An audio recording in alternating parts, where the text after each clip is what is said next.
Bismillahirrahmanirrahim. Assalamualaikum warahmatullahi wabarakatuh. Baik, kembali lagi bersama saya Ivan Ismail. Di sini saya akan membuat sebuah pidato tentang materi melaksanakan kegiatan survei pasar. Video ini dibuat guna untuk memenuhi tugas dari mata kuliah kewirausahaan yang dibimbing oleh Bapak Karim Pamela. Baik, langsung saja kepada materi tentang kegiatan survei pasar. Apa itu survei pasar? Survei pasar ialah kegiatan mengumpulkan, mengolah, dan menganalisis informasi mengenai kondisi pasar, kebutuhan konsumen, serta pesaing. Survei pasar biasanya dilakukan untuk mengetahui apakah suatu produk atau jasa memiliki peluang untuk diterima oleh masyarakat setempat. Di mana untuk tujuan survei pasar itu mengetahui kebutuhan dan keinginan konsumen, menentukan target pasar yang tepat, menentukan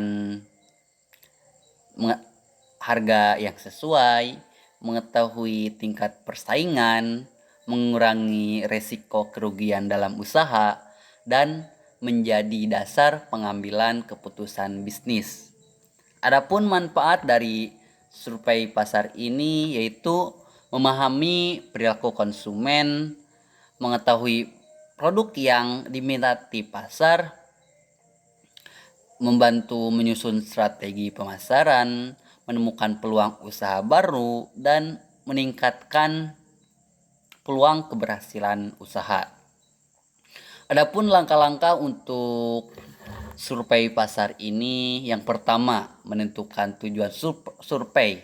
Misalnya ingin mengetahui minat konsumen terhadap suatu produk. Yang kedua, menentukan target responden, yaitu calon konsumen yang sesuai dengan produk yang kita buat.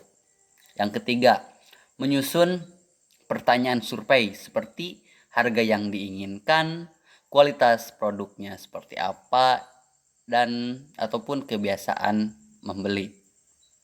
Yang keempat,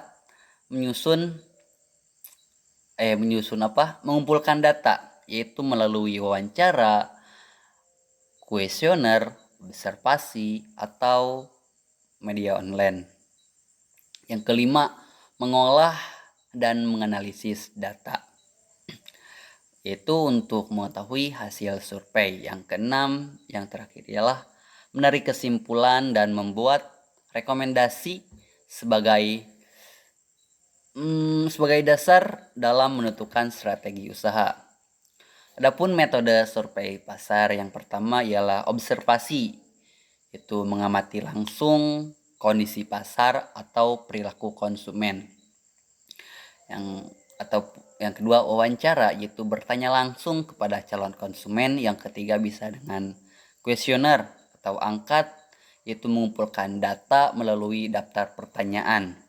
Yang keempat bisa dengan diskusi kelompok, yaitu mengumpulkan pendapat dari beberapa orang dalam suatu kelompok.